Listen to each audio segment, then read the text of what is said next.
My Thanksgiving weekend started on a Thursday night. It's always been a tradition to drink on Thursday nights, and my friends and I all smoke fairly large amounts of marijuana. Friday night was the same story as Thursday, only slightly more drunk than stoned. Saturday night was less drunk, more stoned, and cocaine showed up and made my night. Sunday night I took off to recuperate for what I thought would be another long day of homework and turkey.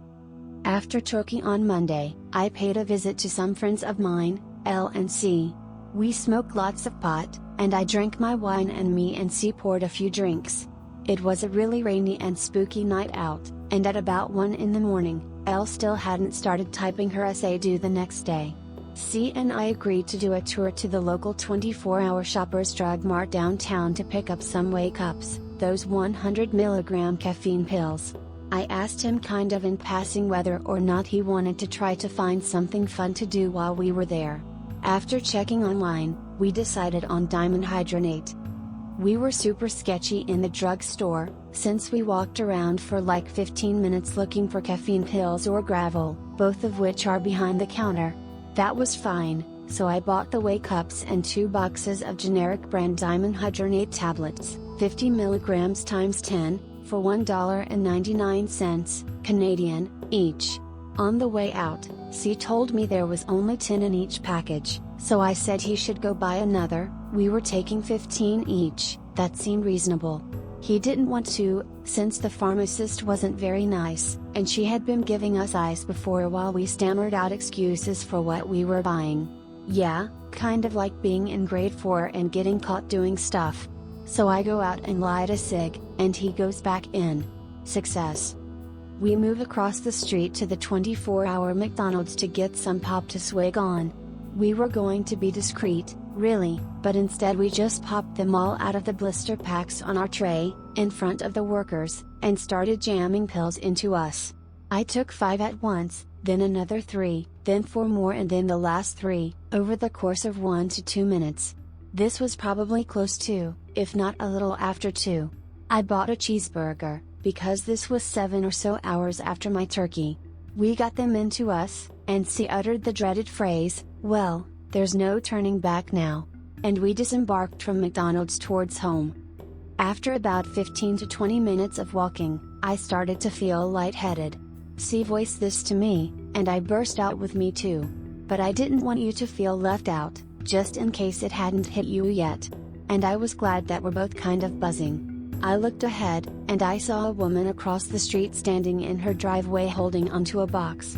To my surprise, when we walked by, there was a box on the ground and the woman had turned into a cement wall.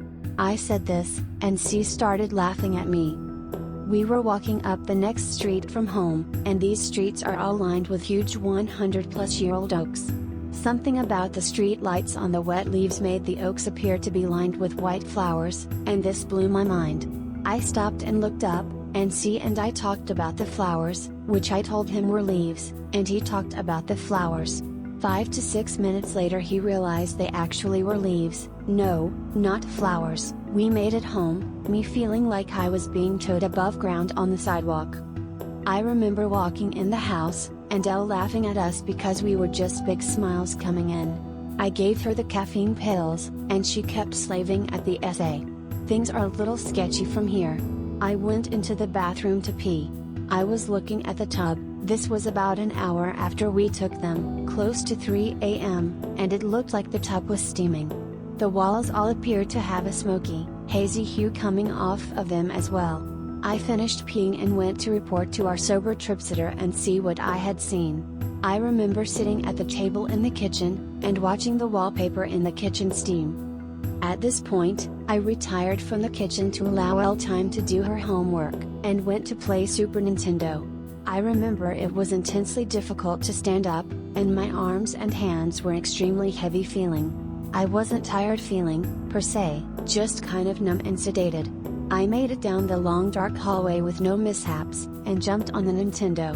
C buzzed in after a period of time, I have no idea how long, and he looked really weird to me. His eyes were kind of bugged out and he couldn't put 3 coherent words together. He was stumbling around and mumbling to himself, and if his answers were actually audible, They had nothing to do with the conversation. Just totally random shit. I couldn't get any straight answers out of him whatsoever. I was smoking a cig, and remember chipping the cherry off of it, because I kept getting smoke in my eyes. I think they were just burning because my pupils were the size of pennies. Anyways, after a few minutes, I went to relight my cig, and it was still lit exactly like before. C managed to tell me that he remembered me just laying it there, although I swore I had put it out. Freaky. I tried to stand up, and almost fell over. My head seemed too heavy for my body to support. My hands were completely numb, and I had been sitting cross-legged and my legs felt like cement. I got to the kitchen and sat down. The heavy numbness of my body astonished me, and my vision was getting pretty messed up. Everything looked steamy or smoky, and in front of each pupil I could see a black dot. The room was swirling perpendicular to the floor using these two black spots like pinnacles. Ever put a magnet on a computer screen and twist it? Yeah, like that, only two of them in my vision. Everything semi-resembled a Van Gogh painting. I started seeing textures and patterns and colors. There didn't really seem to be logical shades of colors, just blotches of primary type colors. I talked to Elle for a while, who was starting to get hyper from the caffeine ingestion, and then I left her to finish her essay. C went to bed at around 4 a.m. I haven't talked to him yet today, but he told Elle that he only slept for about an hour, and he missed his 9 o'clock class. I played Nintendo, and Elle came in at about 5:30 and said she was done. I was ready to pass out, everything was exhausting my brain. I lay down in bed, and she crawled in, and I started hallucinating from looking at the wall. It was moving, waves of texture, but no color, it was dark, after all. I passed out after not too long of that, close to 6 a.m. The alarm went off at 8 a.m., and Elle, who was unable to fall asleep, but stayed in bed to watch me sleep, got up and got into the shower. I stayed in bed until 8:30, because we had to leave at 9 from my class at 9:30.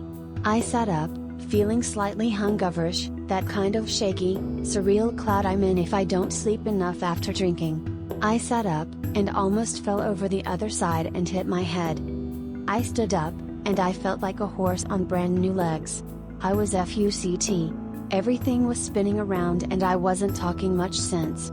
I snapped out of that relatively quick, but I realized that I didn't feel like this was happening. This wasn't happening. I was sure of it. We sat at the kitchen table, and I rolled a joint.